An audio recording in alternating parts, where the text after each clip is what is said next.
नरेंद्र मोदी साहब के शादियाने बजाए जा रहे हैं। मोदी जिंदाबाद, अभी आवाज लगा दो, यकीन करो।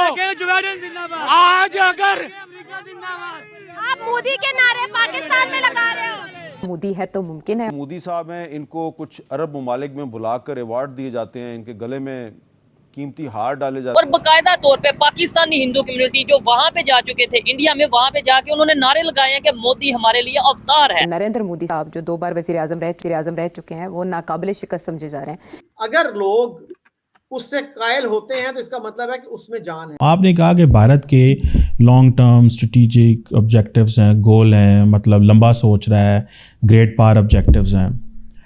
एक क्वेश्चन ये बनता है, हमने इंडिया के साथ आज़ादी हासिल की, पाकिस्तान की लीडरशिप के कभी क्यों इतने बड़े ऑब्जेक्टिव नहीं रहे? उनकी इकोनॉमिक पॉलिसीज को डिस्कस किया जा रहा है, सराहा जा रहा है। हमारे मुल्क में तो कभी इस लेवल पे बात नहीं हुई। हम तो ऐसा लगता है जैसे सरेंडर कर देते हैं हर चीज़ के अंदर।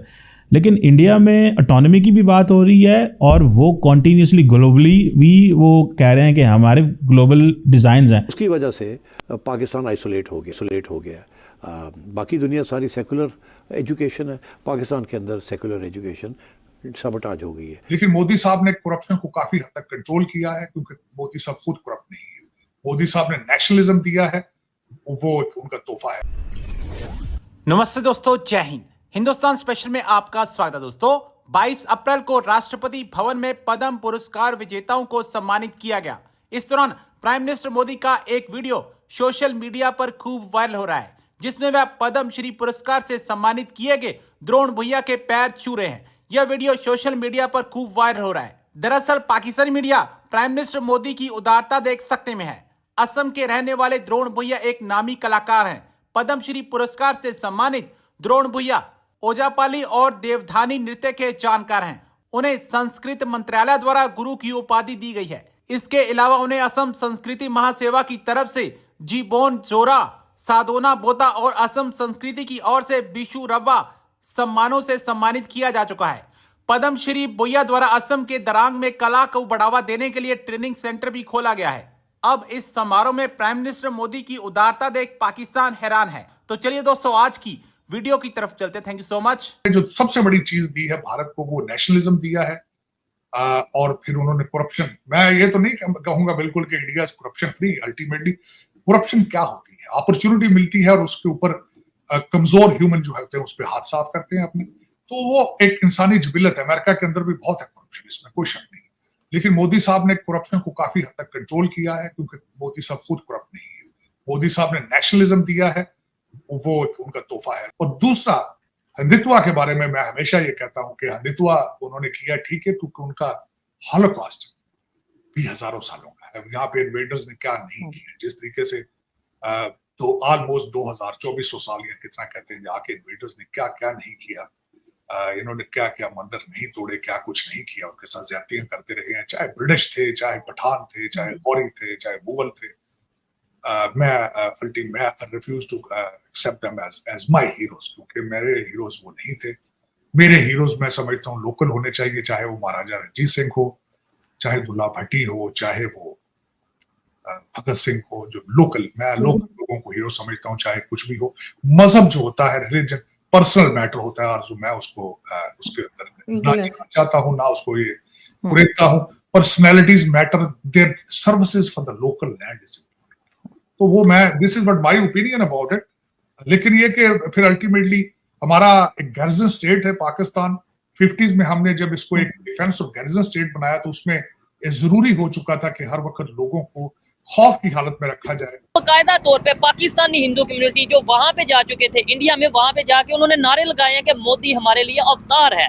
क्या कहना चाहेंगे? सबसे पहले तो सीए के हवाले से पाकिस्तान की यूथ क्या सोचती है इस बिल के हवाले से, और दूसरे नंबर पे क्या पाकिस्तान में दिलशाद भाई ऐसा कोई लॉ आता है, इम्प्लीमेंट किया जाता है, तो दूसरे कंट्री से मुस्लिम यहाँ पे आना चाहेंगे?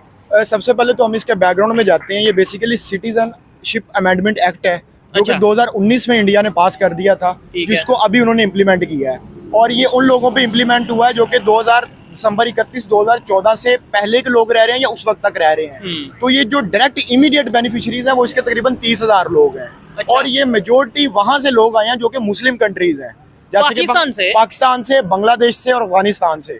तो वो वहां से लोग, अब इनको इनका फायदा क्या होगा कि उनको आधार कार्ड दिया जाएगा।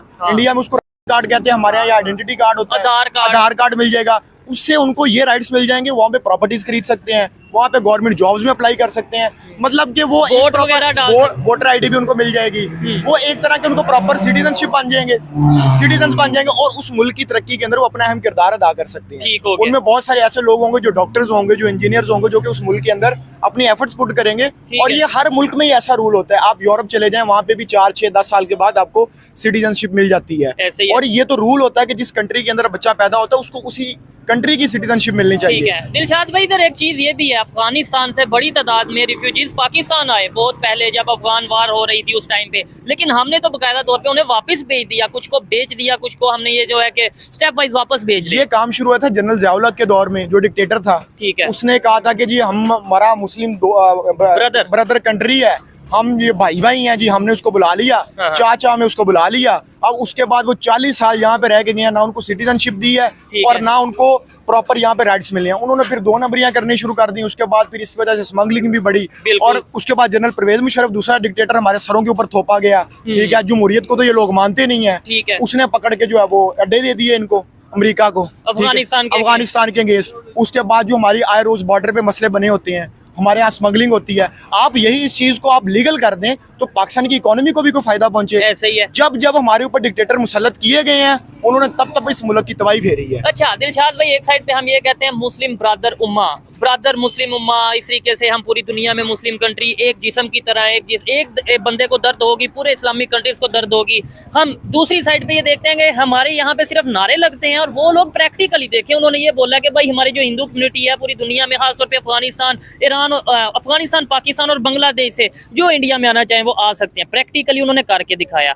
क्या बेहतर है उनके लिए, पाकिस्तान के मिनॉरिटीज के लिए, क्या वो वहां पे जाएंगे अब? अच्छा देखिए, सबसे पहले तो उनका ये अच्छा रूल है कि उन्होंने ये नहीं कहा कि हम सिर्फ हिंदूज को सिटीजनशिप देंगे। उन्होंने उसमें क्रिश्चियंस को भी ऐड किया, पारसियों को भी ऐड किया, सिखों को भी ऐड किया, मुसलमानों को भी ऐड किया। अच्छा, ये सबसे अच्छी बात यह है कि जो लोग वहां से दिसंबर 2014 से पहले तक रह रहे थे, उनमें किसी में उन्होंने जो है वो फर्क नहीं किया।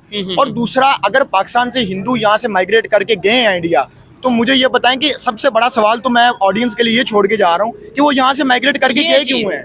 ठीक है, यहाँ पे आपने बेसिक फैसिलिटीज, जो हेल्थ की बेसिक फैसिलिटीज होती हैं, एजुकेशन की होती हैं, इंसाफ की होती हैं, वो आपने उनको प्रोवाइड नहीं की, इक्वल अपॉर्चुनिटीज नहीं दी। आप मुझे बताएंगे पिछले 40 साल या 50 साल के अंदर, मैं अपनी ऑडियंस से भी पूछता हूँ, पाकिस्तान के जो लोग हैं, कि कितने नए मंदिर बने हैं यहाँ पे। अब जब मैं मंदिर की बात करूंगा तो लोग कहेंगे, लोग मेरे पे फतवा लगाएंगे कि ये मंदिर की बात क्यों कर रहा है। देखिए, जब भी एक मुल्क या एक कौम बनती है, उसमें सिर्फ एक तबका या एक फिरके का अमल दखल नहीं होता, वो पूरी कौम मिलके, मज़ाहिब मिलके एक कौम बनाते हैं। ऐसे ही है, ठीक है, जो कि इंडिया में हम देख रहे हैं। अच्छा, और एक चीज आपने बोला कितने मंदिर बने, इस साइड पे नहीं हम आते, अभी ये बात नहीं करते, किसी दिन प्रॉपर हम इसके ऊपर डायलॉग करेंगे।